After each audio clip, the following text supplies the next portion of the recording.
Ladies and gentlemen, boys and NBs, welcome back to Call of Duty, and we've got a lot to talk about today as there is some gigantic news coming in from Activision as a whole, as well as my contact within Infinity Ward. We need to talk about the fact that Ravensoft, Treyarch, and Sledgehammer Games may have just killed Call of Duty, but certainly are driving the final nails into the coffin of Warzone, it seems, with the changes made throughout Season 5 and most recently, the beginning of Season 6. As harsh as this sounds, that's not just me saying it, but that is the actual opinion within Infinity Ward behind the scenes currently via the vetted and trusted source I have been communicating with this year. It's where I got the now changed info about the return of DMZ, originally planned with the release of Rebirth Island, but now we've got a new date, which don't worry, it is coming back with a vengeance, boys. Before we get into it, my name's Knowlesy, and I make content on things that I like. Do me a favor and slap that like button and subscribe if you want to find your way back here in the future. Now let's do this.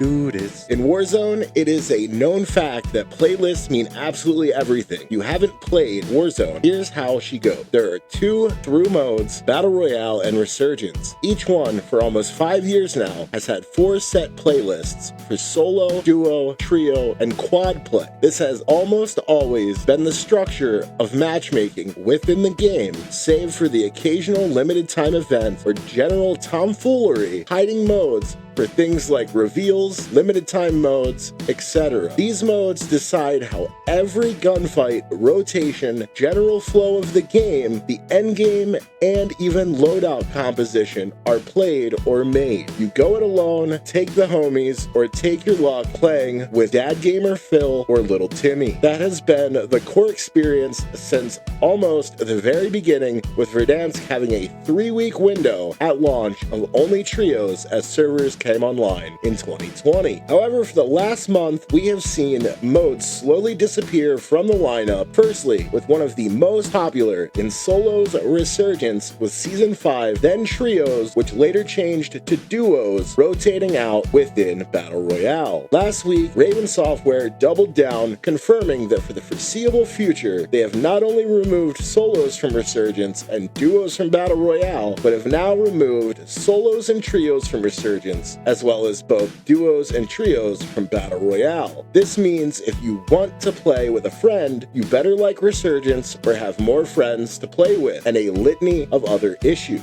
If you like playing Resurgence solo, get used to fighting 1 vs 2. Until the 17th of October, however, trios Resurgence will still be available via ranked play. If you want to guarantee that there is a cheater in every lobby and not play the 50-50 odds you will get in public matches. So okay, Knowlesy, why is this such a gigantic problem? Why are we making this video today, talking to devs under anonymity with the Activision umbrella and raising alarm about the state of the game mere weeks before the launch of Black Ops 6? The catastrophic problem with this is that only one of 2 things can be happening behind the scenes with Warzone as a whole. Either one, Call of Duty has now stretched its community so thin that there are not enough players to even fill lobbies in all of the game modes without severely damaging the server integrity, what little we have anyway with the server integrity, that is. With the way skill-based matchmaking works, which currently is turned off, by the way, and we'll cover that in just a second. The way SBMM works within Warzone is they work to match as many players as possible inside the same skill bracket when creating lobbies, and from there, they essentially backfill it with whomever is sitting around waiting the longest to get into a game. From Little Timmy No Thumbs, who is playing his first game, to Breadman himself. This is why you often find yourself playing Uber Sweats who haven't seen daylight since before lockdown. The second possibility is there simply is not enough people playing this game in any region to fill lobby. With all modes, skill-based matchmaking, and even a total global search for players, pushing match times into the multiple minute territory. Lobbies starting with the minimum numbers, not the 120 or similar number for each mode. As time goes on, things are continuing to climb, wait times are becoming staggeringly long, and overall game quality is diminishing. Neither one of these are a good sign. However, what we can gather from this is if servers were just stressed out, it is extremely easy to simply pay more for the 12 to 20 tick rate servers we are already playing Warzone on from Walmart.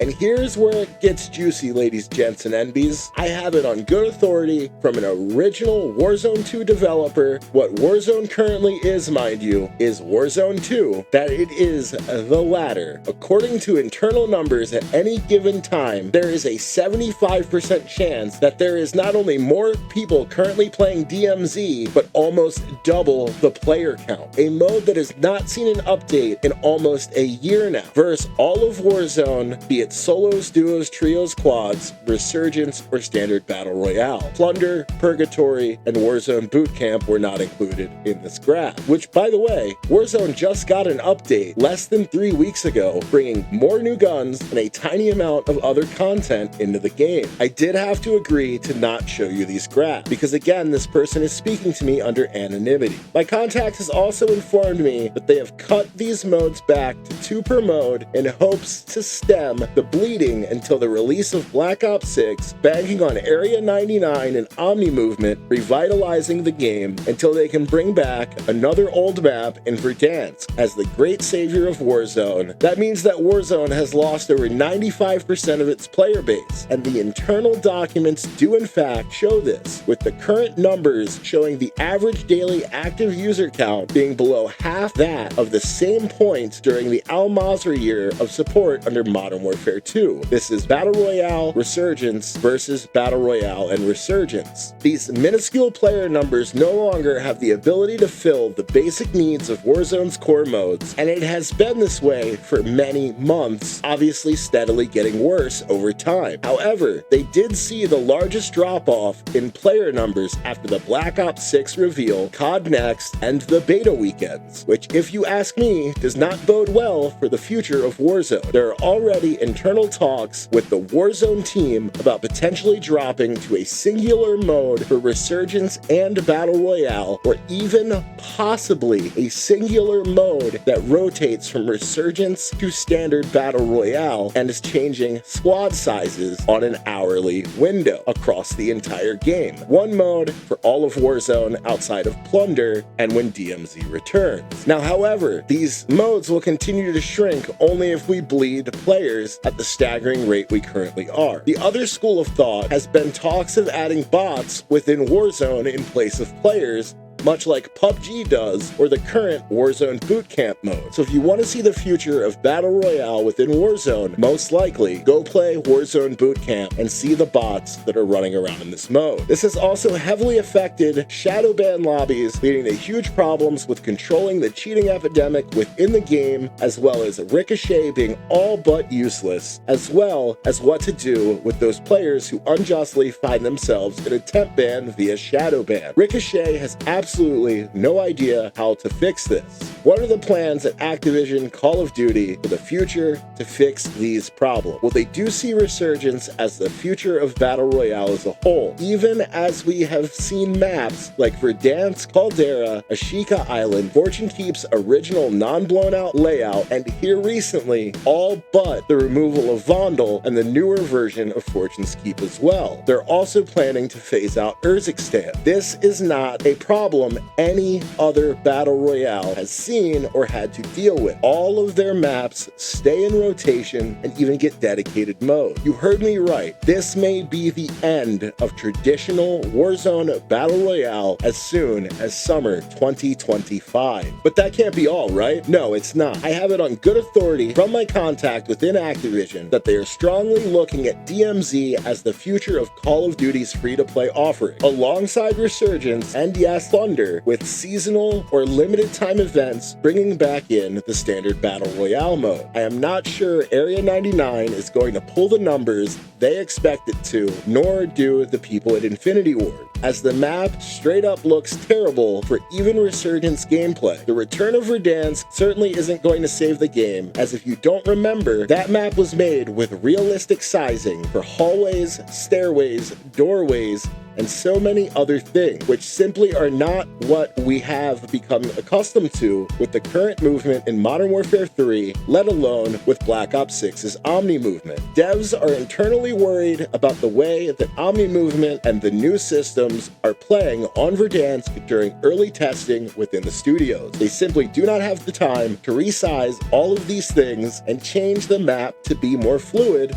with current cranked movements, nor do they want to change the map as they feel players will not like the changes and revolt due to it not being OG Verdansk. However, the largest ray of sunlight we have is DMZ, which upon its return may see as many maps as 9 into the current live service model. I'll have a full video on this coming soon, but I will tell you that I have been shown internal documents that show plans for the mode to potentially return as soon as the Black Ops 6 integration into Warzone, though Infinity Ward is refusing to bring the cranked movement of Omni movement into the mode and vying for a re-release of DMZ alongside Verdansk, which if you know anything about the mode, it was originally supposed to release in beta alongside Verdansk in 2020. However, Infinity Ward was not able to get the mode ready during their year of support during Modern Warfare 2019 from 2019 to 2020.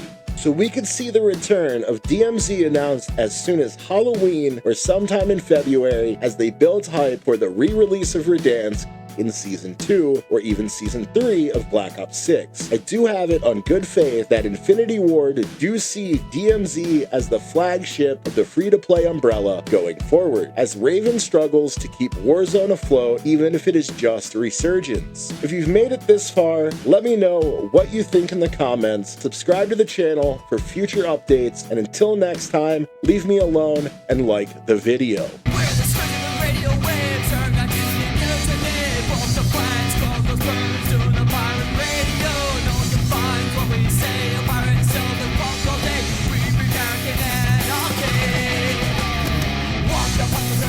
Back, making mistakes.